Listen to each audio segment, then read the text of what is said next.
আমরা কোনটা কিন্তু পরে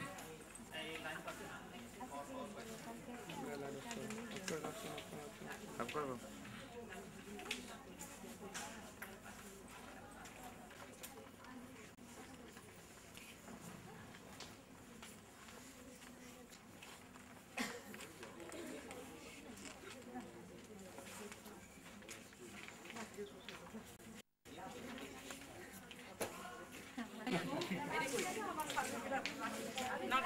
আমি মঞ্চে আহ্বান করছি সৈয়দা ফেরদৌস আক্তার সমাজসেবা অধিদপ্তরের পক্ষ থেকে সৈয়দা ফেরদৌস আক্তারকে, বাংলাদেশ জাতীয় মহিলা আইনজীবী সমিতির পক্ষ থেকে অ্যাডভোকেট সালমা আলীকে,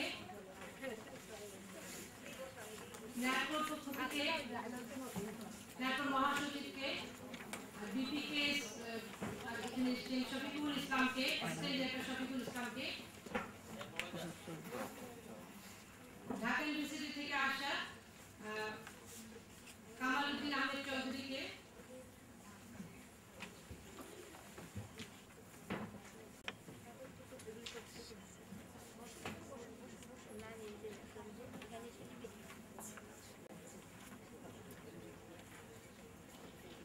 আজ 25শে নভেম্বর আন্তর্জাতিক নারী নির্যাতন প্রতিরোধ দিবস। আজ এই দিবসকে উল্লেখ করে, আজ এই দিবসকে উপলক্ষ করে আমরা বাংলাদেশ জাতীয় মহিলা আইনজীবী সমিতি, বাংলাদেশ প্রতিবন্ধী কল্যাণ সমিতি এবং national alliance of disabled peoples organisation আয়োজন করেছি প্রতিবন্ধী নারী ও আইনের সমান আশ্রয়ভোগের অধিকারী শীর্ষক সেমিনার। এই সেমিনারে আমরা আরও যাদের আশা করেছিলাম, কিন্তু প্রাকৃতিক দুর্যোগপূর্ণ অসহায় দক্ষিণাঞ্চল মানুষের পাশে দাঁড়ানোর উদ্দেশ্যে তারা এই সেমিনারে অনেকেই আসতে পারেননি বলে আমরা তাদের হয়ে আপনাদের কাছে ক্ষমা চাইছি। তবু যারা আমাদের এই আয়োজনে উপস্থিত হয়েছেন তাদের সবাইকে স্বাগত জানিয়ে শুরু করছি প্রতিবন্ধী নারী ও আইনের সমান আশ্রয়ভোগের অধিকারী শীর্ষক এই সেমিনার। প্রথমেই আমি স্বাগত বক্তব্য রাখবার জন্য অনুরোধ করছি অ্যাডভোকেট সালমা আলীকে। অ্যাডভোকেট সালমা আলী, নির্বাহী পরিচালক, বাংলাদেশ জাতীয় মহিলা আইনজীবী সমিতি। সম্মানিত সুধী, আমরা আমাদের প্রোগ্রাম আরম্ভ করার আগে আমরা 1 মিনিট আমাদের দুর্যোগে যে সমস্ত আমাদের দেশের মানুষ, নারী ও শিশুরা মারা গেছে তাদের জন্য 1 মিনিট নীরবতা পালন করে প্রোগ্রাম আরম্ভ করব। আসলে আমরা সবাই দাঁড়িয়ে প্রচার করে দিচ্ছি।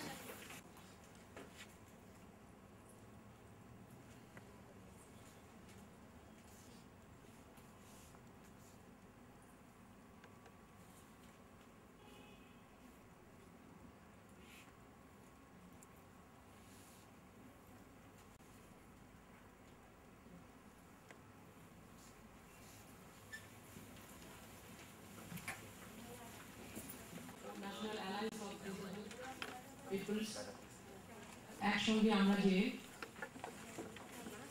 প্রতিবন্ধী নারী আইনের সমান আশ্রয় ভোগের অধিকারী শীর্ষক সেমিনারে আপনাদের সবাইকে স্বাগত। আমরা সবসময় কোনো দিবস হলে আমরা একটু অনুরোধ করবো, বা আপনারা যদি একটু চুপ করেন এবং কথা কম বলেন। এই সময় এই প্রোগ্রামটা আমাদের হাতে নেওয়া উচিত ছিল কিনা, কিন্তু আমরা জানি যে আমাদের নারীদের এবং শিশুদের অবস্থা, যেই প্রাকৃতিক দুর্যোগ এখন হচ্ছে প্রতিদিনই তাদের সেই ধরনের দুর্যোগের আছে, এবং সেই কারণে আমরা মনে করেছি এই বিষয়টা আমরা আমাদের প্ল্যান অনুযায়ী করে যাব।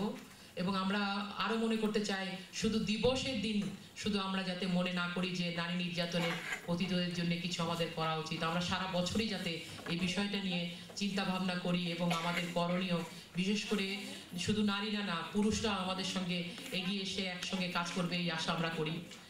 আমরা জানি যে গত 2001 সালে প্রতিবন্ধী কল্যাণ আইন নামে একটা আইন হয়েছে, এবং আমরা জানি আমাদের সংবিধানে বিভিন্ন আর্টিকেলে অনগ্রসর নারীদের কথা, মানুষের কথা বলা আছে, বিভিন্নভাবে সমান সুযোগের কথা বলা আছে, কিন্তু আমরা কতটা আমরা সেটা পাচ্ছি সেটা আমরা নিজেরাই জানি।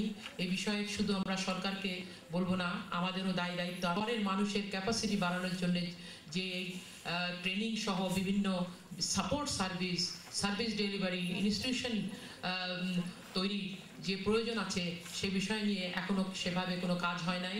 আমরা বিদেশে যাওয়ার সুযোগ হয়েছে তারা আমরা দেখেছি প্রতিবন্ধী মানুষের যেই ধরনের সাপোর্ট পায় আমাদের দেশের প্রতিবন্ধী যারা আছেন তারা সেই সুযোগের কোনো 1%ও পাচ্ছেন না। এ বিষয়ে আমরা প্রতিদিনই দেখছি, কিন্তু আমাদের কিছুই করণীয় নেওয়া, শুধু এই সেমিনার করছি কিন্তু সেখানে আমরা আজকের বিষয়ে যেটা আইনে এই প্রতিবন্ধী নারী ও শিশুদের যে সমস্যাগুলো হচ্ছে সেটা নিয়েই আমরা বেশি আলোচনা করব। এবং সেখানে আমরা মহিলা আইনজীবী সমিতি এই ধরনের মেয়েদেরকে বিভিন্ন নির্যাতনের শিকার হয়ে তারা যখন কোর্টে যায়, তাদের যখন লিগ্যাল সাপোর্ট দিতে যায়, সেখানে আমরা ভীষণভাবে সমস্যায় পড়ি।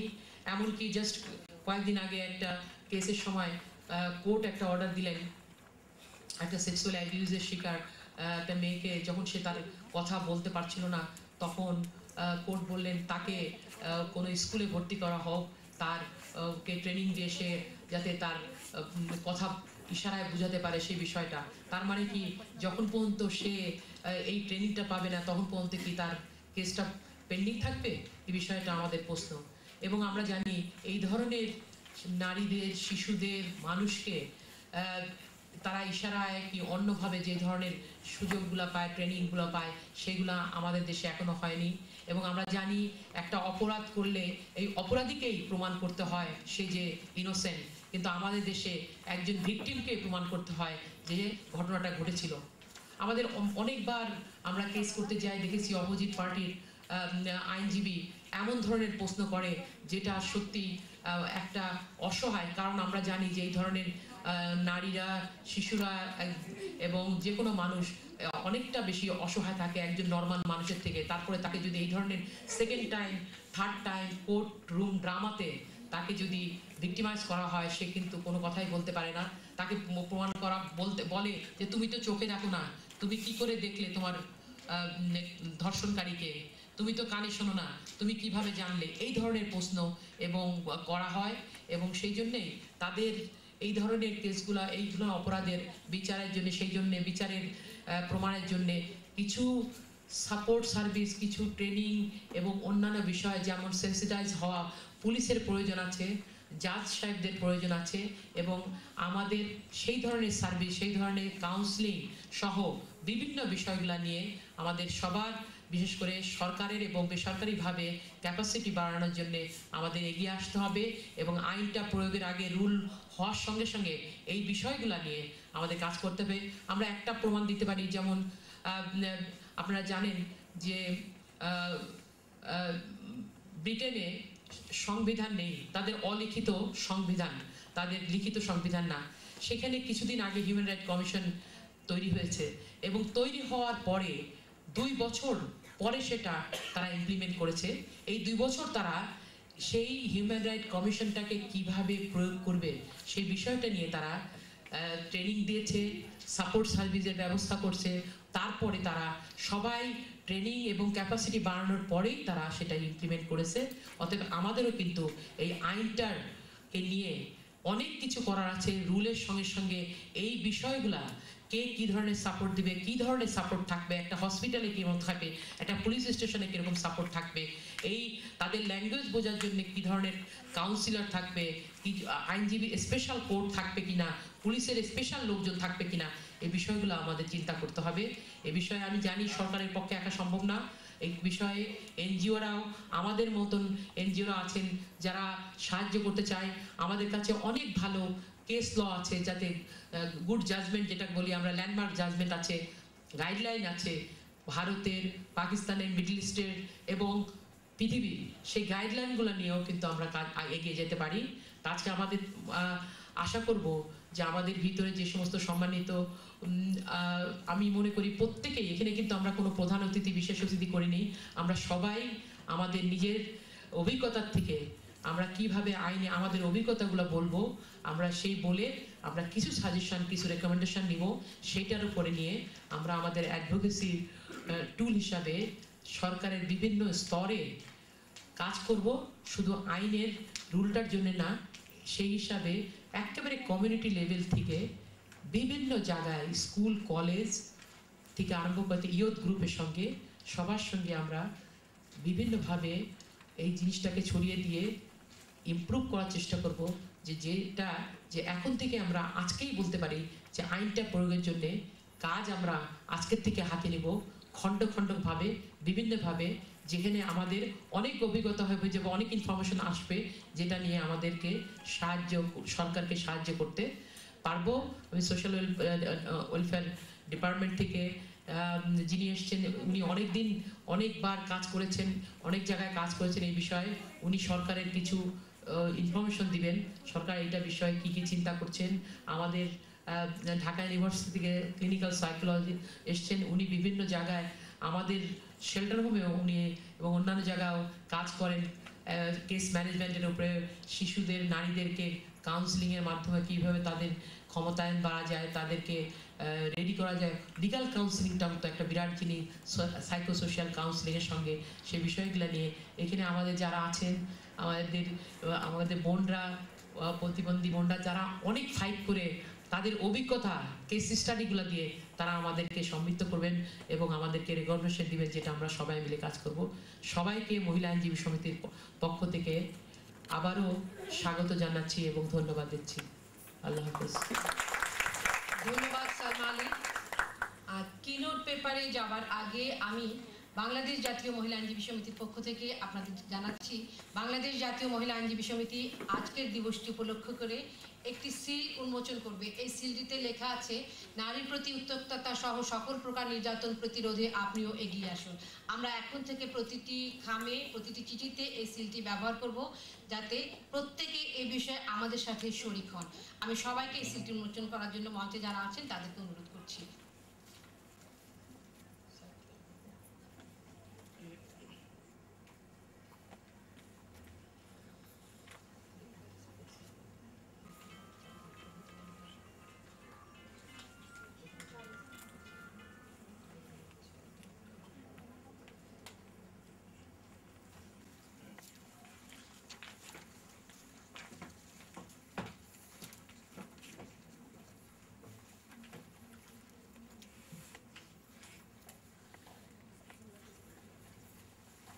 বাংলাদেশ প্রতিবন্ধী কল্যাণ সমিতি এবং ন্যাকো একই সাথে ব্যবহার করবে এবং আমরা অন্যান্য এনজিওকেও অনুরোধ করব এই সিলটি ব্যবহার করে অন্যান্য আর নারী প্রতি উত্তক্ততা নয়। আজকে আমাদের সুযোগটি দেওয়ার জানাচ্ছি বাংলাদেশ জাতীয় মহিলা আইনজীবী সমিতির পক্ষ থেকে। এবারে আমি বক্তব্য বাংলাদেশ প্রতিবন্ধী কল্যাণ সমিতি। আজকে 25শে নভেম্বর প্রতিবন্ধী নারী ও আইনের আশ্রয় ভোগ অধিকার সেমিনারের সম্মানিত অতিথি, সমাজসেবা অধিদপ্তরের অ্যাডিশনাল ডাইরেক্টর, মঞ্চপ্রবিষ্ট জাতীয় মহিলা আইনজীবী সমিতির এক্সিকিউটিভ ডাইরেক্টর, আমাদের সকলের শ্রদ্ধেয় সালমা আলী, অ্যাডভোকেট সালমা আলী, মঞ্চপ্রবিষ্ট clinical physiologist assistant professor Dhaka ইউনিভার্সিটির, মঞ্চপ্রবিষ্ট ডিসএবিলিটি সেক্টরের ডায়নামিক লিডার নাটপুর মহাসচিব আমাদের প্রিয় জাহাঙ্গীর ভাই, মঞ্চপ্রবিষ্ট আমাদের উমেন উইথ ডিসএবিলিটিস ইস্যুতে বিপিকেএসের একজন দক্ষ অভিজ্ঞ কর্মী আশাবন্যার মিষ্টি, আমার সামনে যারা আছেন আমার প্রিয় ভাই বোনেরা, আসসালামু আলাইকুম। বিপিকেএসের পক্ষ থেকে আমি আপনাদেরকে অভিনন্দন জানাচ্ছি। আজকের এই দিনে আমি এই অনুষ্ঠানে আসতে পেরে, আজকের যে ইস্যুটি, এটা অত্যধিক গুরুত্বপূর্ণ ইস্যু। আমার মতো একজন ক্ষুদ্র ব্যক্তিত্ব আপনাদের সামনে আসতে পেরে কিছু বলার সুযোগ দেওয়ার জন্যে আমি আজকের আয়োজিত যারা জাতীয় মহিলা সমিতি, এমন একটি অনুষ্ঠান যে অনুষ্ঠানে আমি কিছু বলতে চাই। আমি বলতে চাই, প্রতিবন্ধী নারী শুধু নয়, বাংলাদেশের নারীদের প্রতি যে অবহেলা, নারীদের যে প্রতি যে অবজ্ঞা, সেটাকে মুছে ফেলতে হবে। আর মুছে ফেলতে হলে আমাদের কি করতে হবে? আমাদেরকে সচেতন হতে হবে, আমাদেরকে দায়িত্ববান হতে হবে, আমাদেরকে অর্গানাইজ হতে হবে। বিশেষ করে প্রতিবন্ধী নারী এবং পুরুষ আমাদেরকে সুশৃঙ্খল হতে হবে, আমাদেরকে সচেতন হতে হবে যাতে আমাদের প্রতি অন্যায় আচরণ কেউ করতে না পারে। আইনের গতি দ্বারাই চলে, কিন্তু আইন সবার জন্যই। আমি অনেক এখানে দেখতে পেলাম এবং আমরা বিপিকেএসে কাজ করতে যে জানি যে বিভিন্ন বিচ্ছিন্ন ঘটনা, বিশেষ করে নারীদেরকে নির্যাতিত করা হয়, বিশেষ করে প্রতিবন্ধী নারীদেরকে, তার মধ্যেও দৃষ্টি প্রতিবন্ধী নারীদেরকে।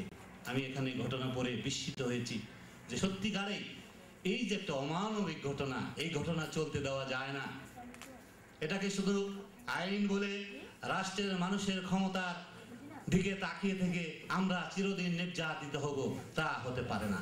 তাই আসুন প্রতিবন্ধী ভাই বোনেরা, আপনারা সজাগ হন, আপনারা সংগঠিত হন, আপনাদের দায়িত্ব কর্তব্য সচেতন সম্পর্কে আপনারা নিজেরা সজাগ থাকুন এবং সচেতন থেকে কথা বলার কণ্ঠস্বর আপনাদেরকে কণ্ঠস্বরে জোর গলায় আপনাদেরকে বলতে হবে যে না, এটা চলতে দেওয়া যায় না। এজন্য যারা অভিজ্ঞ আছে, জাতীয় মহিলা সমিতি, আমার বিশ্বাস সারা বাংলাদেশের গ্রাসরুট লেভেলে ওনার অর্গানাইজেশনের বিষয়ে কাজ করার একটা সে বিষয় আছে। আমরা বাংলাদেশ প্রতিবন্ধী কল্যাণ সমিতি এবং নেটপু, এই তিনটি প্রতিষ্ঠান যদি আমরা দায়িত্ব নেই, তাহলে গ্রাসরুট লেভেলে আমরা শিক্ষক, আমরা মাদ্রাসার শিক্ষক, আমরা সমাজের ইলিট পার্সন, সমাজে যারা নেতৃত্ব দেয়, সমাজে যারা এই প্রতিবন্ধিতা মানুষকে অবহেলা করে, প্রতিবন্ধী মানুষদেরকে বিচারের কাঠগড়ায় নিয়ে যেতে অসহযোগিতা করে, তাদেরকে আমরা সচেতন করতে পারি, তাদেরকে আমরা দায়িত্ববোধ করে গড়ে তুলতে পারি। আমাদের দায়িত্ব রয়েছে, আমরা যদি জানি প্রত্যেকটা মানুষের দায়িত্ব রয়েছে। আমরা অনেক সময় বিপিকেএসে বলি, আমাদের সাবঅর্ডিনেটকে বলি যে আমাদের 6 রেসপন্সিবিলিটি রয়েছে, একটা মানুষের 6 রেসপন্সিবিলিটি রয়েছে। যদি আমরা বলি যে 6 রেসপন্সিবিলিটি কি, আমি আজকে বলতে চাই আজ আমাদের একটা রেসপন্সিবিলিটি আমার প্রতি রয়েছে, my responsibility to save my self, আমার নিজের প্রতি পার্সোনাল রেসপন্সিবিলিটি। আরেকটা রেসপন্সিবিলিটি রয়েছে, আমার ফ্যামিলি আছে, আমি কোনো না কোনো পরিবারের সদস্য, কাজে আমার পরিবারের প্রতি রেসপন্সিবিলিটি রয়েছে। আমি আমার পরিবার বা আমি কোনো না কোনো সমাজের সদস্য, সমাজের মেম্বার, সমাজবদ্ধ জীব, সামাজিকভাবে আমি বসবাস করি, তাই সমাজের প্রতি আমার একটা রেসপন্সিবিলিটি রয়েছে। আর আমার রয়েছে, আমি একজন ভোট সিটিজেন, আমার ভোটাধিকার আছে, আমি প্রতিবন্ধী হলে আমার ভোটাধিকার আছে, আমার ভোটে কোনো কালো চিহ্ন নেই, লাল চিহ্ন নেই, আমার ভোটের মধ্যে একটা অধিকার আছে। আমার ভোট দিয়েও এদেশের নাগরিক, এদেশের মানুষ তারা নির্বাচিত হবে, জনগণের প্রতিনিধি হবে, তাই আমার ভোটাধিকার রয়েছে। আমি একজন সিটিজেন, কাজে আমার নাগরিক হিসাবে আমার একটা জাতীয় রেসপন্সিবিলিটি, ন্যাশনাল রেসপন্সিবিলিটি রয়েছে, দেশের প্রতি একটা রেসপন্সিবিলিটি রয়েছে। তাই আমরা যুদ্ধ করেছি, স্বাধীন করেছি আমাদের রেসপন্সিবিলিটির কারণে। আবার যদি প্রয়োজন হয় জাতির ডাকে আমরা সবাই সাড়া দিব, আমাদের দায়িত্ব আমরা পালন করব।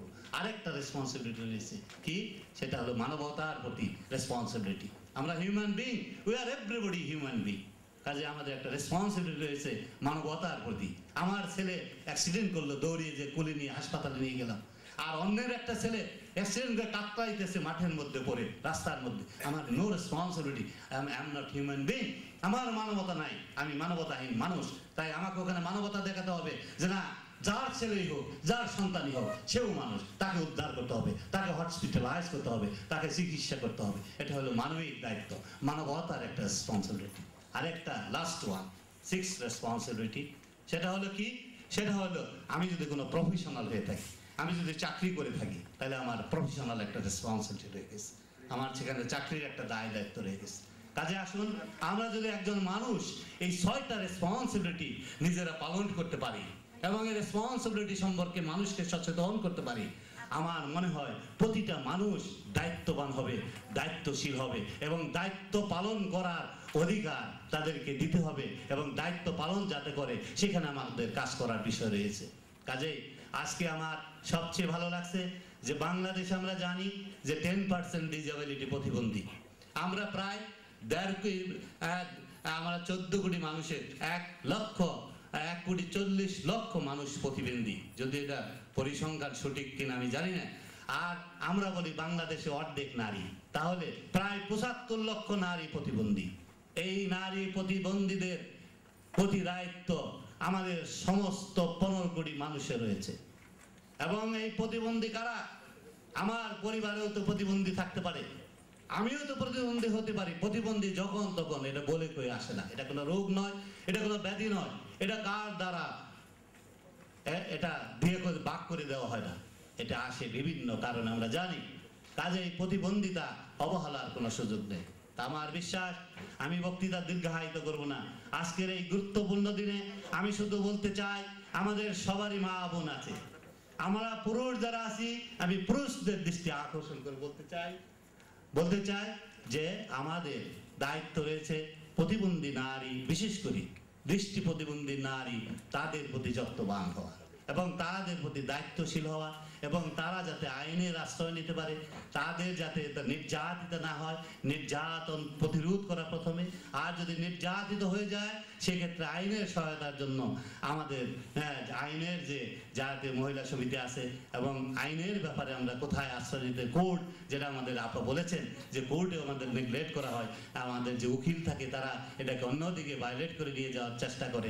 এই বিষয় যাতে না থাকে, এবং সরকার যাতে প্রতিবন্ধিতা, বিশেষ করে নারী প্রতিবন্ধীদের জন্য নির্যাতন বন্ধ করার জন্য, দমন করার জন্য আইন প্রয়োগ, সে বিষয়ে আমরা যাতে কাজ করতে পারি, সরকারকে আমরা অনুরোধ করতে পারি। এবং আগামী দিনে যাতে আমাদের এই বিষয়ে আইন হয়ে যায় আলাদা, নারী নির্যাতন, শিশু নির্যাতন দমন আইন হয়েছে, কিন্তু যাতে প্রতিবন্ধিতা নিয়ে প্রতিবন্ধী নারী শিশুদের দমনের আইন হয়, এই বিষয়ে যেন আমরা কাজ করতে পারি। আসুন আমরা সহযোগিতা করি সবাই মিলে, এবং ঐক্যবদ্ধ হই যে আমাদেরকে সচেতন হতে হবে, আমাদেরকে আর নির্যাতিত হলে চলবে না।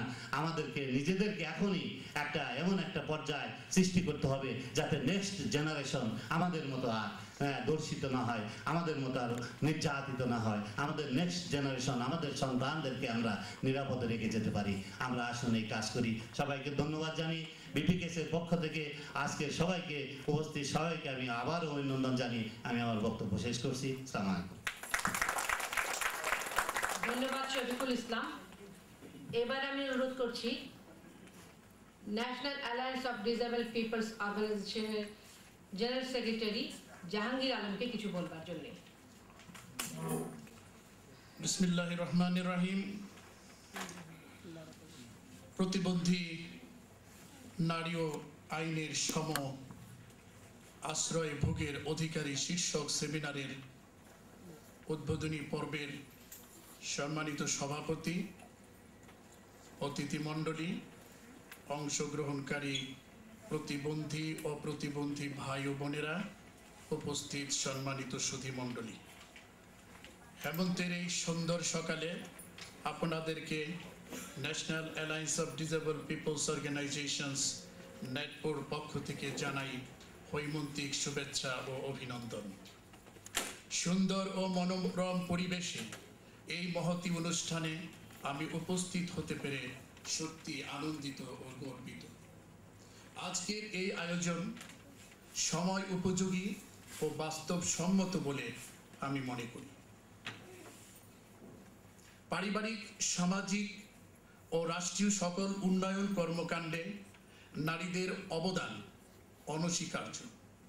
ঘর গৃহস্থলী থেকে শুরু করে প্রতিটি অঙ্গনে নারীদের যথেষ্ট ভূমিকা রয়েছে। বিশ্বে যা কিছু হয়েছে সব কিছুতেই পুরুষদের পাশাপাশি নারীরাও সমান কৃতিত্বের দাবিদার। আজ বিশ্বব্যাপী নারীদের ক্ষমতায়ন, নারীদের সম অধিকার ও মর্যাদা প্রতিষ্ঠার জন্য ব্যাপক উদ্যোগ গ্রহণ করা হয়েছে।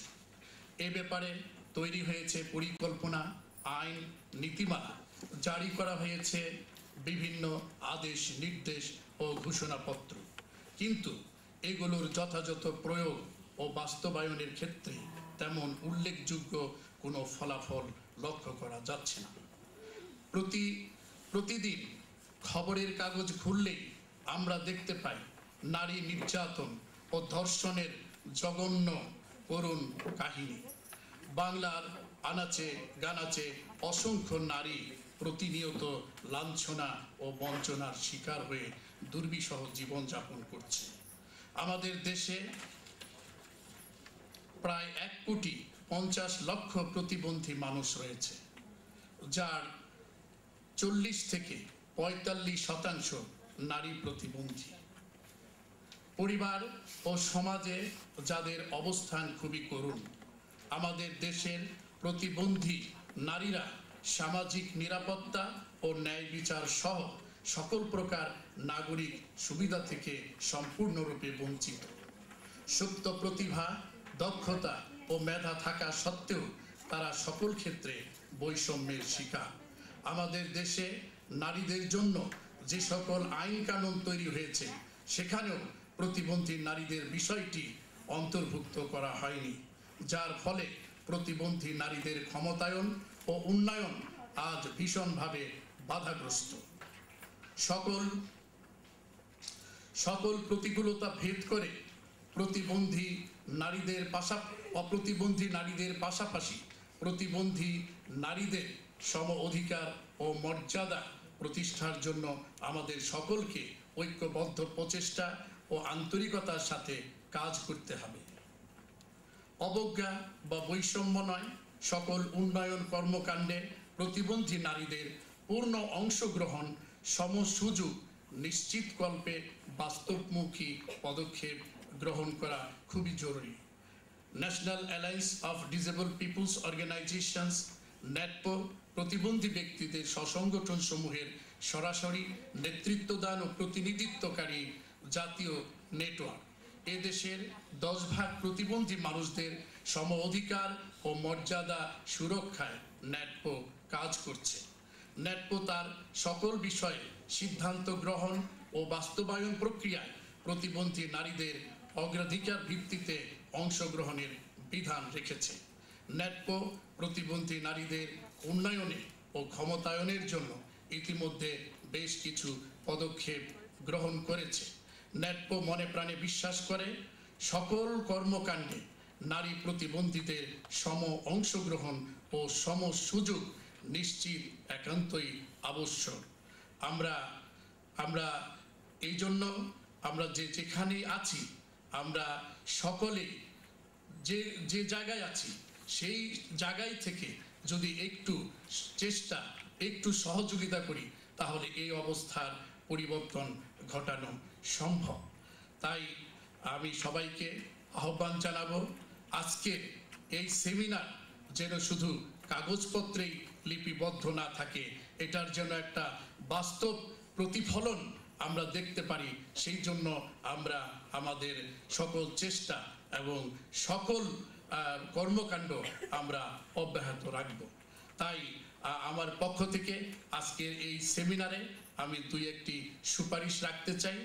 প্রথমত, আমাদের দেশে যে সকল প্রতিবন্ধী নারী তারা মোটামুটি উচ্চ শিক্ষা লাভ করে এবং এ বিষয়ে কিছুটা অভিজ্ঞতা অর্জন করেছে, তাদেরকে একত্রিত হয়ে এই বিষয়ে কাজ করতে হবে এবং প্রতিবন্ধী নারীদের জন্য একটি বিশেষ আইন প্রণয়ন এবং প্রয়োগের ব্যবস্থা করতে হবে এবং মহিলা ও শিশু মন্ত্রণালয় প্রতিবন্ধী নারীদের ব্যাপারে একটি শাখা অথবা একটি সেল সেখানে থাকতে হবে এবং প্রতিবন্ধী নারীদের জন্য স্থানীয় পর্যায় থেকে জাতীয় মহান সংসদে বিশেষ আসনের ব্যবস্থা রাখতে হবে। এছাড়াও যে সকল সরকারি বেসরকারি যে সকল সংগঠন আছে সেখানে এই নারী প্রতিবন্ধীদের একটি সমন্বয় এবং তথ্য আদান প্রদানের একটি সুবন্দোবস্ত থাকতে হবে। তাই আজকের এই সেমিনারের সফলতা কামনা করে এবং আপনাদের সকলের দীর্ঘায়ু ও সুস্বাস্থ্য কামনা করে আমার বক্তব্য আমি শেষ করছি। সবাইকে আবারও ধন্যবাদ। আল্লাহ হাফিজ।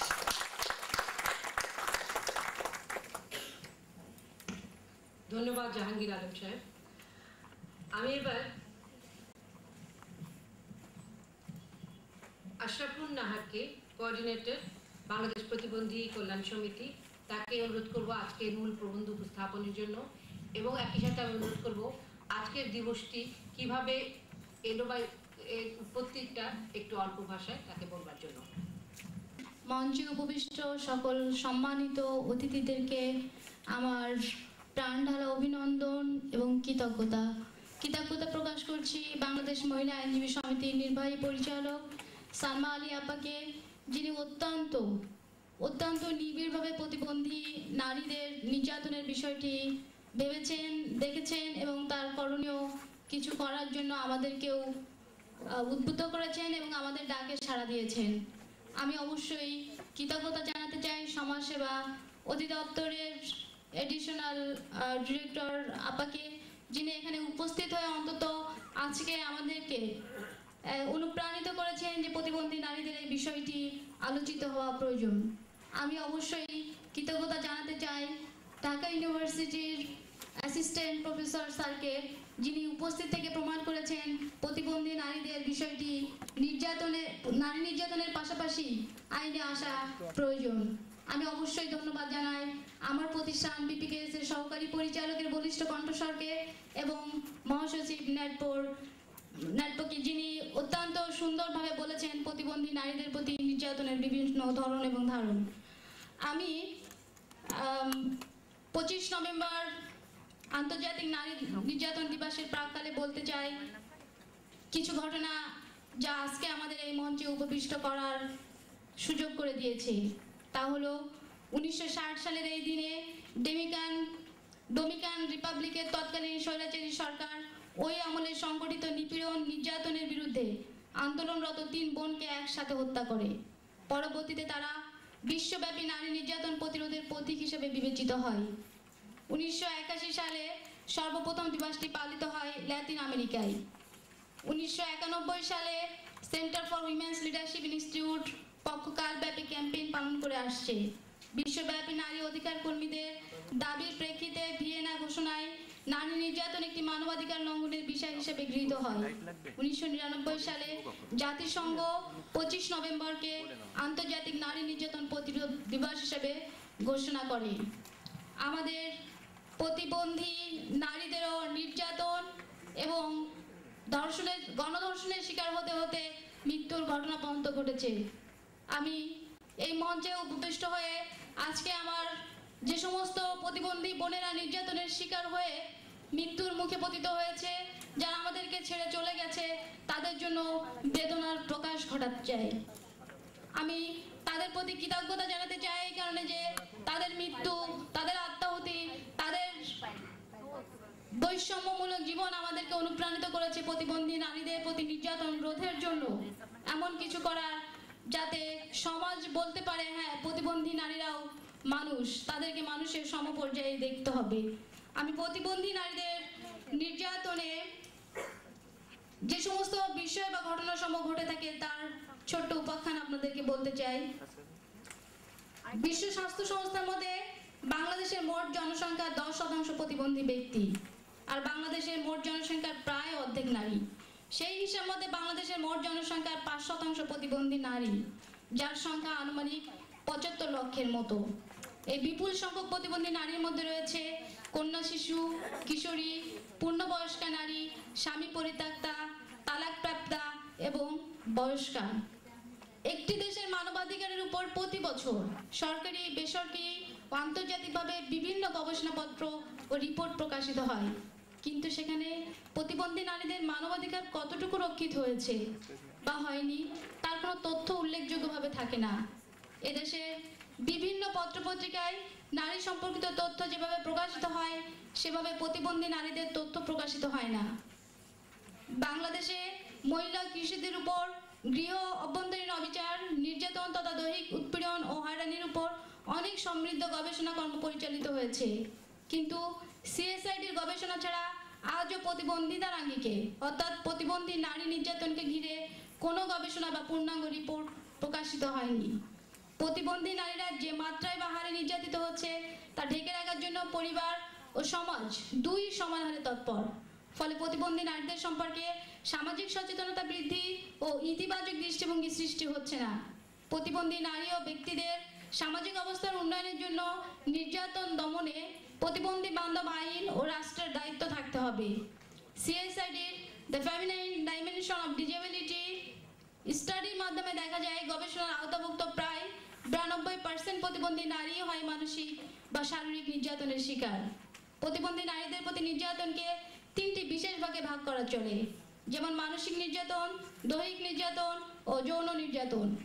যে কয়েকজন প্রতিবন্ধী নারী বা কিশোরীর উপর নির্যাতনের বিষয়টি প্রকাশিত হয়েছে, যাদের পাশে বিচারের জন্য আমরা দাঁড়ানোর চেষ্টা করেছি, সেই অভিজ্ঞতা থেকে আমরা দেখেছি প্রতিবন্ধী নারীদের বিচার পাওয়ার ক্ষেত্রে শুধুমাত্র বাধা পারিবারিক, সামাজিক ও রাজনৈতিক দৌরাত্ম্য এবং প্রশাসনিক দুর্বলতাই নয়, আইনেও কিছু কিছু সুনির্দিষ্ট বাধা বিদ্যমান রয়ে গেছে। একজন নির্যাতিতা প্রতিবন্ধী নারী তার বিচার পাওয়ার ক্ষেত্রে পরিবার থেকে রাষ্ট্রের সর্বোচ্চ পর্যায়ে আদালত পর্যন্ত বাধার মুখোমুখি হয়। প্রতিবন্ধী নারীদের উপর নির্যাতন ও বাধাগুলি নিম্নরূপ। পরিবার একজন মানুষের নিরাপদ আশ্রয় হলেও প্রতিবন্ধী নারী পরিবারের মধ্যে ও বাইরে উভয় জায়গাতেই নির্যাতনের শিকার হয়। পারিবারিক নির্যাতন সমূহ নিম্নরূপ। পরিবারে প্রতিবন্ধিতার কারণে কোনো শিশুর জন্ম হলে শিশুটির মা এবং শিশুটিকে মানসিকভাবে নির্যাতন। প্রতিবন্ধী কন্যা শিশুদের প্রতি অভিভাবকের অমনোযোগিতার সুযোগে নিকট আত্মীয়দের দ্বারা মানসিক ও শারীরিক এমনকি যৌন নির্যাতন।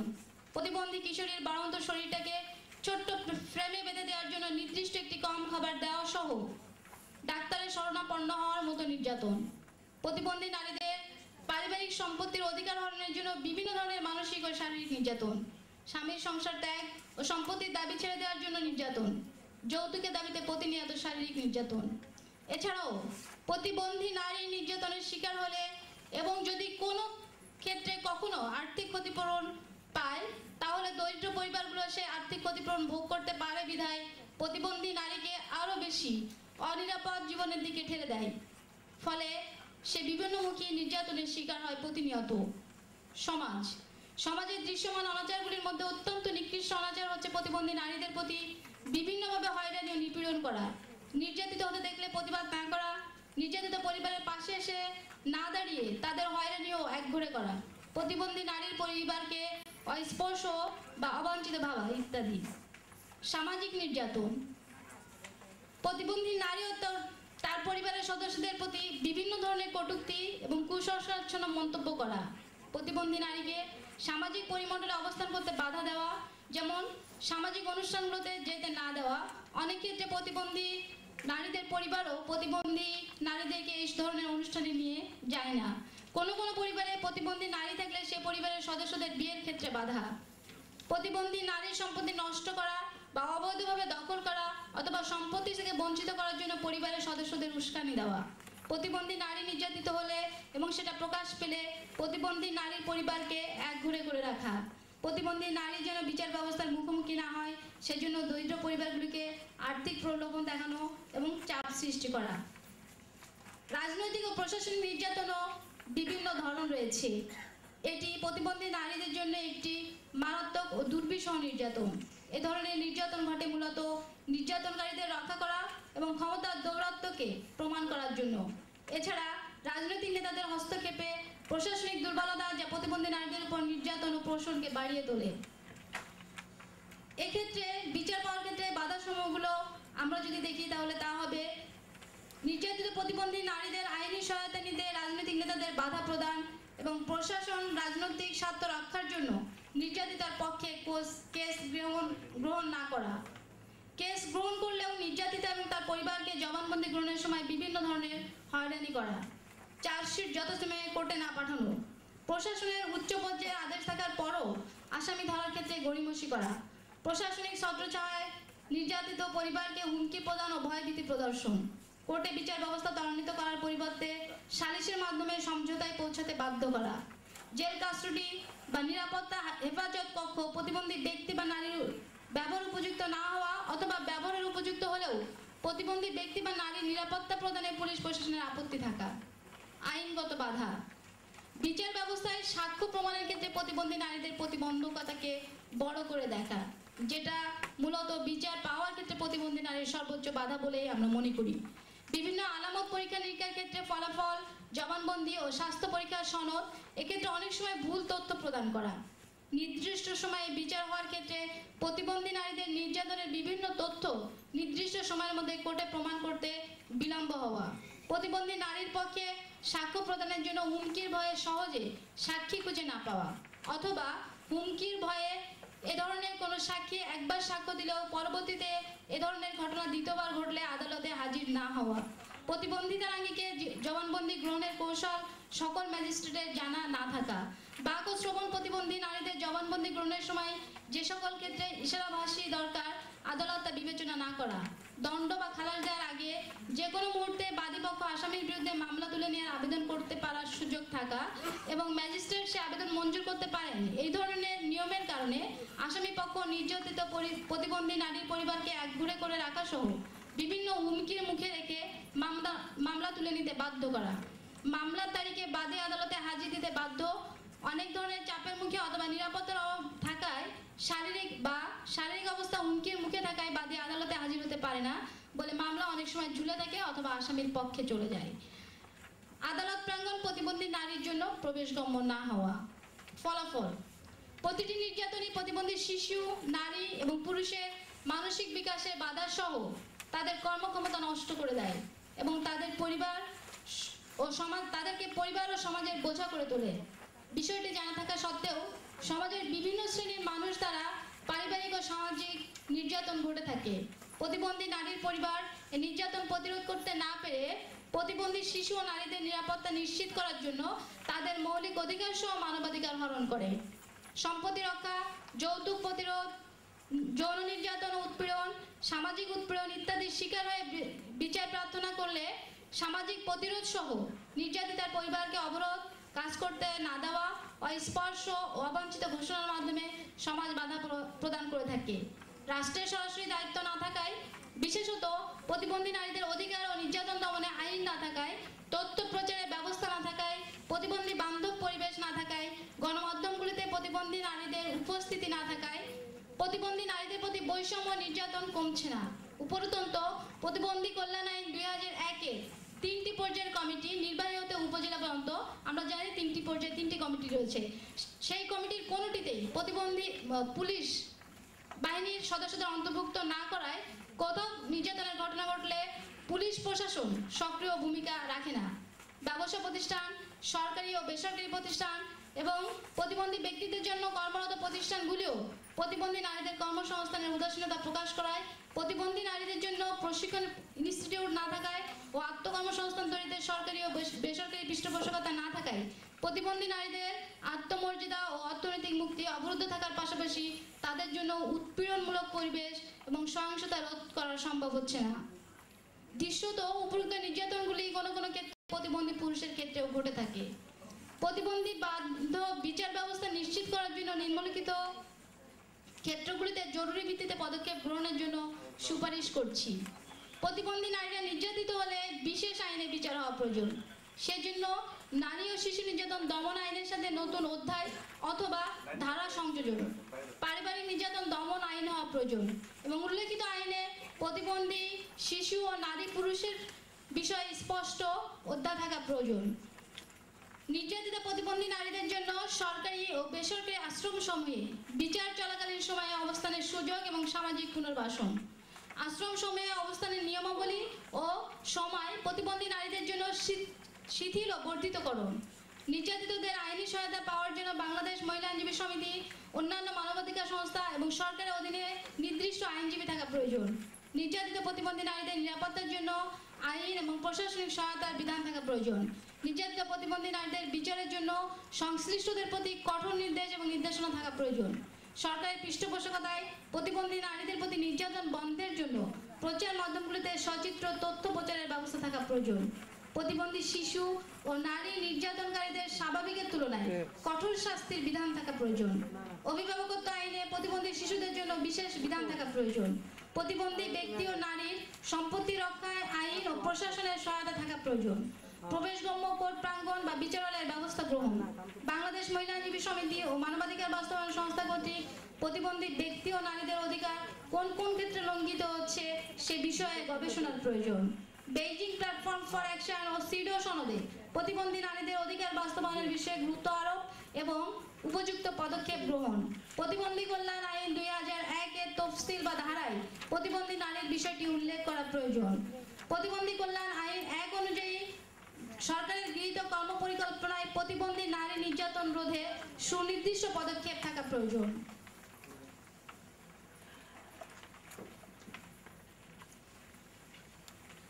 আমরা এতক্ষণ প্রতিবন্ধী নারীদের প্রতি বিভিন্ন ধরনের নির্যাতন প্রতিরোধে বাধা এবং কিছু সুপারিশ উত্থাপন করেছি। কেন আমরা এটা বলছি? কেন প্রয়োজন প্রতিবন্ধী বান্ধব আইনের? প্রতিবন্ধী শিশু, নারী, পুরুষের পারিবারিক ও সামাজিক নিরাপত্তা নিশ্চিত করার জন্য প্রতিবন্ধী বান্ধব আইনের প্রয়োজনীয়তা আরও আছে। প্রতিবন্ধী নারী ও শিশু নির্যাতন বন্ধ করা, অভিভাবকত্ব নির্ধারণ করা, সম্পত্তির অধিকার সংরক্ষণ করা, প্রশাসনিক নিরাপত্তা নিশ্চিত করা, বিচারের জন্য জটিল প্রক্রিয়া ও দীর্ঘ সময়ক্ষেপণ রোধ করা, বিচার ব্যবস্থায় প্রবেশগম্যতা বৃদ্ধি করা, উৎপীড়নমূলক পরিবেশ সৃষ্টিতে বাধা প্রদান করা, প্রতিবন্ধী নারীদেরকে বৈষম্য মুক্ত করা। পরিশেষ, সমাজের অনগ্রসর পিছিয়ে পড়া এই নারীদের প্রতি সহিংসতা ক্রমান্বয়ে বাড়ছে। সুশীল সমাজ বাংলাদেশের নারীদের মাঝ থেকে প্রতিবন্ধী নারীদের বাদ দিয়ে দেখবেন না, এটাই প্রতিবন্ধী নারীদের প্রত্যাশা। দিন পরিবর্তনের সাথে সাথে নারীদের উপর নির্যাতনের ধরন ও ধারণ পাল্টে গেছে। আমরা প্রতিদিন পত্রিকা খুললেই দেখতে পাই কোনো না কোনো নারী নির্যাতনের লোমহর্ষক কাহিনী। নির্যাতনের ফলে সুস্থ সবল স্বাস্থ্যবতী কিশোরী ও নারীদের প্রতিবন্ধী হয়ে যাওয়ার ঘটনাও ফুটে ওঠে কখনো কখনো। কিন্তু প্রতিবন্ধী হয়ে যাওয়ার পর ওই প্রতিবন্ধী নারীটি আর কোনো নির্যাতনের শিকার হয় না, তার খবর কি আমরা রাখি না। কারণ পত্রিকাগুলোতে কোনো নারী প্রতিবন্ধী হয়ে যাওয়ার পর সে কি অবস্থায় আছে সে বিষয়টি ফুটে ওঠে না। পারিবারিক শত্রু প্রতিবন্ধী নারীকে বিভিন্ন সময়ে নির্যাতন করে। এই নির্যাতনকারীদের মধ্যে অনেক সময় স্নেহময়ী পিতা থেকে শুরু করে বিশ্বাসী বন্ধু পর্যন্ত থেকে থাকে। নির্যাতিত প্রতিবন্ধী নারীর জন্য বিচার ব্যবস্থার মুখোমুখি না হতে পারে, সেজন্য নির্যাতনকারীরা সমাজপতি, সাংবাদিক এবং অনেক সময় প্রশাসনের সহায়তা পেয়ে থাকে। এদেশের ৭৫ লক্ষ প্রতিবন্ধী নারীদের জন্য বিচারের ভূমিকা মুখ্য হয়ে উঠেছে। প্রতিবন্ধী নারী নির্যাতনকারী অপরাধীরা বিচারের ভয়ে পালানোর সুযোগ না খুঁজে অপরাধ ঘটানোর নিয়মিত খেলায় মেতে ওঠে, কারণ আইন তাদের বাধা হয়ে দাঁড়ায় না। প্রতিবন্ধী নারীদের প্রতি নির্মম নির্যাতন প্রকাশ্যে ঘটতে থাকে। বিচার ব্যবস্থায় জটিলতা কমিয়ে এবং দ্রুত সময়ের মধ্যে প্রতিবন্ধী ব্যক্তি ও নারীদের প্রতি নির্যাতনের বিচার হওয়া প্রয়োজন। মহান প্রভু যে কিশোরীটিকে কথা বলার ক্ষমতা দেননি, দৃষ্টিশক্তি বা বুদ্ধির স্বাভাবিক বিকাশ ঘটাননি, তার জন্য বিচার ব্যবস্থা নিশ্চিত করতে প্রতিবন্ধী বান্ধব আইন ও কঠোর শাস্তির বিধান অপরিহার্য বলে আমি আমার পেপার পড়া কমিয়ে দিচ্ছি বা বন্ধ করছি। এ মুহূর্তে আমি সবাইকে আহ্বান করব 25 নভেম্বরের আন্তর্জাতিক নারী নির্যাতন প্রতিরোধ দিবসে আমাদের অঙ্গীকার হোক প্রতিবন্ধী নারীদের প্রতিও সকল ধরনের নির্যাতন রোধ এবং সচেতনতা বৃদ্ধির। ধন্যবাদ সবাইকে। ধন্যবাদ আশরাফুন নাহার মিষ্টি। আমি এবারে জনাব কামাল উদ্দিন আহমেদ চৌধুরী, অ্যাসিস্ট্যান্ট প্রফেসর, ঢাকা বিশ্ববিদ্যালয়ের ক্লিনিক্যাল সাইকোলজি বিভাগ, তাকে অনুরোধ করব। আসলে প্রতিবন্ধী নারীরা সব মানুষই নির্যাতন পেলে একই অনুভূতি, একই যে হৃদয়ের যে উপলব্ধি, সে অভিজ্ঞতাটা একই হয়, কিন্তু এক্ষেত্রে প্রতিবন্ধী নারীদের কেমন হয় সে বিষয়টা উপস্থাপন করবার জন্য ধন্যবাদ কহিনুর আপাকে।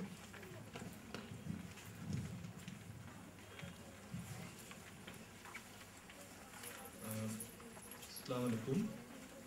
মঞ্চে উপবিষ্ট অতিথিবৃন্দ এবং যারা নিচে বসে আছেন তাদের সকলকে আমার এবং আমার বিভাগ টেকনিক্যাল সাইকোলজি বিভাগ পক্ষ থেকে শুভেচ্ছা। আমি কামাল উদ্দিন আহমেদ চৌধুরী, আমি ঢাকা বিশ্ববিদ্যালয়ের ক্লিনিক্যাল সাইকোলজি ডিপার্টমেন্টে আছি সহকারী অধ্যাপক হিসাবে। আমি পাশাপাশি আমি একজন ক্লিনিক্যাল সাইকোলজিস্ট হিসেবে কাজ করি মানসিক স্বাস্থ্য উন্নয়ন এবং বিভিন্ন মানসিক স্বাস্থ্য সমস্যার সমাধানের জন্য আমরা কাউন্সেলিং, সাইকোথেরাপি এই ধরনের সার্ভিস দিয়ে থাকি। তো আজকে এখানে আমার আসার পেছনে মূলত ভূমিকা পালন করেছেন আমাদের সালমা আলী আপা এবং আশরাফুন নাহার, যিনি এইমাত্র কথা বললেন। ওনাদের অনুরোধে আমার আসা এবং আমাকে এখানে আমন্ত্রণ জানানোর জন্য আমি উভয়ের প্রতি আমার কৃতজ্ঞতা এবং ধন্যবাদ জ্ঞাপন করছি।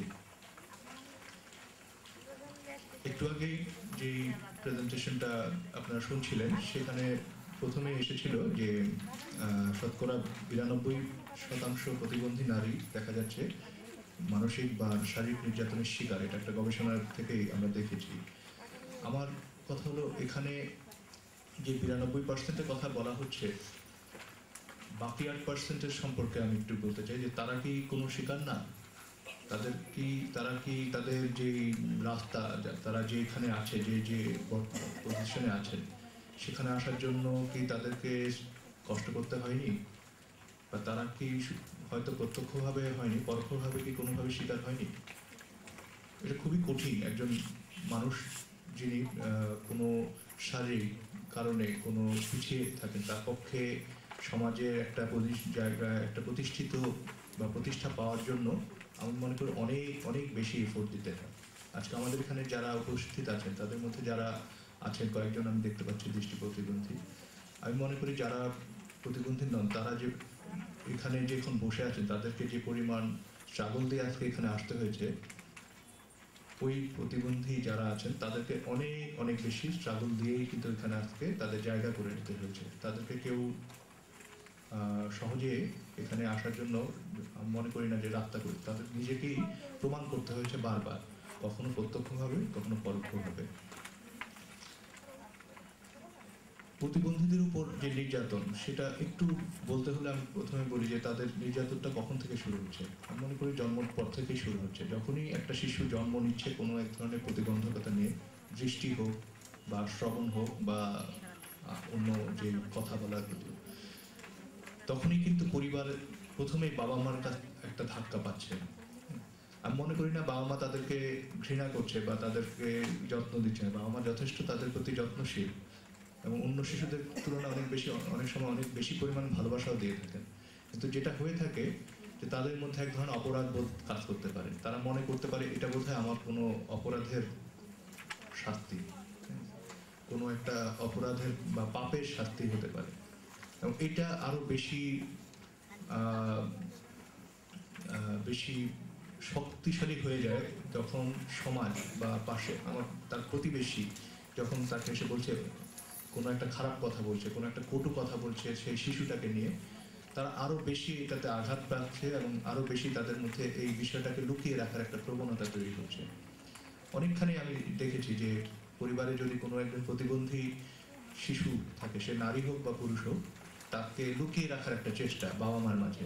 বাবা মা সহজে জানাতে দিতে চায় না, কোনো অনুষ্ঠান বা কোনো একটা পারিবারিক বা সামাজিক অনুষ্ঠানে সেগুলোতে নিয়ে যেতে চায় না, বাসায় রেখে বাসায় যতদূর সম্ভব লুকিয়ে রাখা যায় সেই চেষ্টাটা থাকে। কেন? কারণ আসলে আমাদের সমাজ এখনো এই ধরনের মানুষদেরকে সহজভাবে গ্রহণ করতে পারছে না। এটা সমাজের ব্যর্থতা সেটা আমি বলবো না, আমি মনে করি এটার পেছনে আরো অনেক কারণ আছে। আমরা এখনো জানি না অনেক সময় যে তার কিভাবে আমরা এই ধরনের মানুষদের প্রতি আমাদের সহযোগিতা বা সাপোর্টের হাত বাড়িয়ে দিতে হবে এবং তাদেরকে অবহেলা না করে অন্য কিছু তাদের মানুষ হিসাবে, তাদের ব্যক্তি হিসাবে একটা স্বীকৃতি যে দেওয়া যায়, সেই জিনিসটা আমরা এখনো আমি মনে করি শেখার ক্ষেত্রে পিছিয়ে আছি। প্রতিবন্ধকতা শুধু জন্মগতভাবে নয়, অনেক সময় দুর্ঘটনার ফলেও সৃষ্টি হতে পারে। অর্থাৎ একজন মানুষ যে শারীরিকভাবে সম্পূর্ণরূপে যোগ্য ক্ষমতা ছিল, কোনো দুর্ঘটনার কারণে তার মধ্যে প্রতিবন্ধিতা সৃষ্টি হতে পারে। সেক্ষেত্রেও তার মধ্যে কিন্তু অন্য আরেক ধরনের মানসিক অবস্থা, মানসিক কষ্ট বা হতে পারে। সে যেমন মানসিক নির্যাতনের শিকার হতে পারে, পাশাপাশি তার নিজের মধ্যেও অনেক ধরনের মানসিক ট্রমা, যেটা আমরা বলি শোক, মানসিক শোক কাজ করতে পারে এবং তাদেরও কিন্তু নানা ধরনের সমস্যা হতে পারে। আমরা এটা দেখতে পাই অনেককেই যে তারা অনেক সময় আত্মহত্যার পথ বেছে নেয়, কারণ তারা এতই হতাশ হয়ে যায়, এতই জীবনের প্রতি তাদের বিতৃষ্ণা এসে যায়, আশেপাশের মানুষ থেকে সহযোগিতা এতই কম তারা পেয়ে থাকে বা অপমান অবহেলা এগুলো যখন তারা নিতে পারছে না, তখন তাদের মুক্তির একমাত্র উপায় হিসেবে আত্মহত্যাকেই বেছে নেয়। তো আমাদের পক্ষ থেকে কি করার আছে? আমি মনে করি আমাদের পক্ষ থেকে যেটা কি করার আছে সেটা চিন্তা ভাবনা শুরু করার পাশাপাশি আমাদের আরেকটা যেটা ভাবতে হবে যে আমরা এই বৈষম্যটা কতদিন করব বা আমাদের এই দৃষ্টিভঙ্গিটা কতদিন আমরা ধরে রাখবো।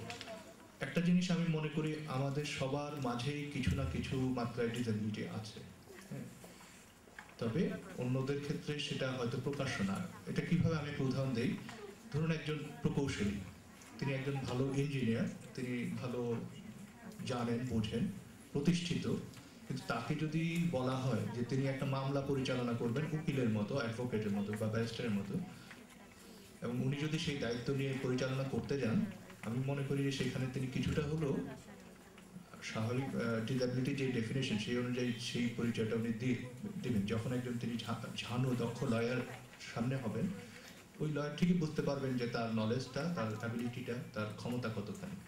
এবং এটা একজন প্রকৌশলীর জন্য অবশ্যই আমি মনে করবো এক ধরনের ডিসএবিলিটি। তবে এতে তার কোনো ক্ষতি হচ্ছে না, তিনি সমস্যায় পড়ছেন না, কারণ তিনি তার যে যোগ্যতা আছে, যে ক্ষমতা আছে, সেটা ব্যবহার করে চমৎকারভাবে চলে যেতে পারবে। সবার মধ্যেই কিন্তু এটা আছে। আমি একটা বিষয়ে দক্ষ হতে পারি তার মানে এই নয় আমি সব বিষয়ে দক্ষ। অন্য বিষয়ে আমার অদক্ষতা থাকতে পারে, আমার ডিসএবিলিটি থাকতে পারে, কিন্তু সেটাকে মানিয়ে আমরা আমাদের দক্ষতাটাকে কাজে লাগিয়ে চলতে পারি বলে আমাদের ক্ষেত্রে তেমন সমস্যা হয় না।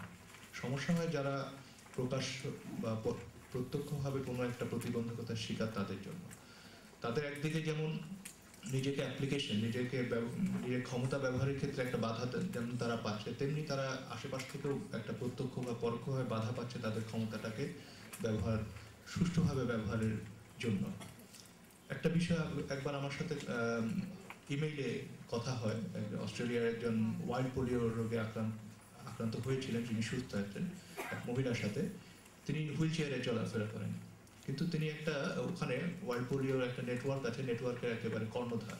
তো তাকে ইমেইলেই তার সাথে যে আলাপ হয় সেখানে উনি একটা খুব সুন্দর একটা কথা বলেছিলেন। আমাদের দেশে যে অবস্থা প্রতিবন্ধীদের ক্ষেত্রে, আমি যখন তাকে কিছু তথ্য দেই তখন তিনি এই পরিপ্রেক্ষিতে বলেন যে আসলে আমাদের দেশে এখনো প্রতিবন্ধীদের একটা বোঝা হিসাবে মনে করা হচ্ছে, যার পরিণতিতে আজকে তাদের প্রতি এই অবহেলা সর্বক্ষেত্রে, আইন, সমাজ, সর্বক্ষেত্রে। এবং এই চিত্রটাই কিন্তু ভিন্ন এই উন্নত বিশ্বগুলোতে। সেখানে কিন্তু সমাজ কিন্তু তাদেরকে বোঝা মনে করছে না, তাদেরকে সমাজের একজন ব্যক্তি হিসাবেই গ্রহণ করা হচ্ছে। তাদের যা ক্ষমতা আছে, তাদের যে দক্ষতা আছে, সেটাকেই যতদূর সম্ভব কাজে লাগানোর চেষ্টা করা হচ্ছে, বা তারা যাতে ক্ষমতায়িত হয় সেজন্য সাপোর্ট যেটা দরকার রাষ্ট্র দায়ী হয়ে সেই সাপোর্টটা দিচ্ছে। সেখানে দৃষ্টিভঙ্গিটা এমন নয় যে একজন প্রতিবন্ধী তার মানে তাকে আমাকে বোঝা হিসাবে মেনে নিতে হবে, সেটা না। বরঞ্চ তাকে সেখানে প্রতিবন্ধী হোক আর যাই হোক, তার যে ক্ষমতা আছে, যে দক্ষতা আছে, সেটাকে কিভাবে কাজে লাগানো যায় এবং সেই কাজে লাগিয়ে সেটাকে কিভাবে রাষ্ট্রের উপকারে নিয়ে আসা যায়, সেই একটা চেষ্টা আছে। আমি মনে করি এটা প্রথমেই আমাদের সমাজে বা আমাদের জাতির মধ্যে এটা আনতে হবে যে তারা বোঝা নয়, তাদের ক্ষমতা আছে, তাদের দক্ষতা আছে, শুধু তাদের একটু সুযোগ বা একটু সাপোর্ট, সহযোগিতার প্রয়োজন, যার মাধ্যমে তারাই তাদের নিজস্ব ক্ষমতা এবং দক্ষতাটাকে যাতে কাজে লাগাতে পারে। আমি মনে করি না তাদেরকে দয়া বা করুণার দরকার আছে। একজন সাপোর্ট সমাজ, রাষ্ট্র একজন ব্যক্তিকে যেভাবে দিচ্ছে তাদের ক্ষেত্রেও দিতে হবে, একটু ভিন্নভাবে দেয়াটা করতে হবে। আরেকটা বিষয় যেটা ফ্যামিলি, পরিবারের ক্ষেত্রে সাপোর্টের একটা বিষয় আছে। যখনই একটা পরিবারে প্রতিবন্ধী কেউ আসছেন, জন্ম নিচ্ছে, ওই পরিবার দেখা যাচ্ছে এক ধরনের অস্বস্তি, লজ্জা বা কলঙ্ক মনে করে আলাদা হয়ে যাচ্ছে। এবং অনেক সময় তাদের, বিশেষ করে মফস্বল এলাকাগুলোতে দেখা যায় পরিবারকে একঘরে করে রাখা হচ্ছে, এই পরিবারের মধ্যে কোনো সমস্যা আছে। এই যে একটা বিষয়, অর্থাৎ পরিবারের শিশুর বাবা মা, তাদের প্রতি এক ধরনের সাপোর্ট দেওয়ার দরকার আছে যে হ্যাঁ এটা হতে পারে, এটা কোনো কারণে হতে পারে, বাট এখানেও তাদের যদি আমরা এক ধরনের শক্তি আমরা দেই, তাহলে তারা এই প্রতিবন্ধী শিশু বা নারী বা পুরুষ, তাদের প্রতি যে দায়িত্বগুলো পালন করার কথা সেগুলো সুষ্ঠুভাবে পালন করতে পারবেন। সামাজিকভাবেও এটা এগিয়ে আসার প্রয়োজন আছে। পাশাপাশি সার্বিকভাবে যে ভূমিকা পালন করবেন, সেক্ষেত্রে রাষ্ট্র একটা অবশ্যই বড় একটা ভূমিকা পালন করার দাবি রাখবে। আর আইনের বিষয়ে যেটা বলবো, যে আইন আসলে সবার জন্যই সমান। এটা আইন বিষয়ে আমি অত অভিজ্ঞ নই, এ বিষয়ে আমার এখানে অনেকেই আছেন। তো আমি যতটুকু বলি যে আইন সবার জন্যই সমান, সেটা প্রতিবন্ধীদের জন্য যা হওয়ার কথা অন্যদের জন্য তাই হওয়াটাই স্বাভাবিক। কিন্তু দেখা যাচ্ছে বাস্তবে সেটা হচ্ছে না। সেটার জন্য আইনের খুব বড় পরিবর্তন আনার যে দরকার, তার থেকে যেটা দরকার যে আইনটাকে তাদের উপযোগী করা। অর্থাৎ একজন দৃষ্টি প্রতিবন্ধী, তিনি যদি কোনো দৃষ্টি প্রতিবন্ধী নারী, তিনি যদি কোনো অপমান বা ধর্ষণ বা লাঞ্ছনার শিকার হন, সেক্ষেত্রে দেখা যায় যে তিনি নানাভাবে আইনের সুবিধা পেতে পারেন না, কারণ তার ক্ষেত্রে যেমন সাক্ষ্য প্রমাণের ক্ষেত্রে তিনি একটা বড় বাধার সম্মুখীন হন এবং সেটাকে ব্যবহার করার সুযোগ পায় প্রতিপক্ষ বা আসামি পক্ষ, এবং সেই যুক্তিতে সেই দুর্বলতার সুযোগ নিয়ে কিন্তু ওই আসামি পক্ষ একটা মুক্তির একটা পথ খুঁজে নিচ্ছে। আমি মনে করি এইসব ক্ষেত্রে আইনের একটা পরিবর্তন আনা প্রয়োজন, যে যাতে আইনগুলো এই ধরনের নারী বা শিশুদের জন্য সমান একটা ইকুয়াল যে দৃষ্টিভঙ্গি সেটা রাখতে পারে, সেই সুবিধাটা যাতে রাষ্ট্র করে দেয়, সেই জন্য আইনের এই পরিবর্তনটা আনার আমি মনে করি প্রয়োজন আছে। আরেকটা বিষয় যেটা আইন আরেকটা বা রাষ্ট্র আরেকটা বড় একটা ভূমিকা পালন করতে পারে, যে অ্যাকসেপ্টেন্স, অর্থাৎ এদেরকে গ্রহণ। আসলে দেখা যায় যে প্রতিবন্ধী যারা আছেন তাদেরকে সব সময় এক ধরনের পরীক্ষা দিতে হচ্ছে। পরীক্ষাটা কিরকম? তাদেরকে অন্যদের সমান, তারা যে অন্যদের সমান, অন্যরা যা পারে তারাও যে সেটা পারে, সেটার জন্য সব সময় একটা পরীক্ষা দিতে হচ্ছে তাদের স্বীকৃতির জন্য।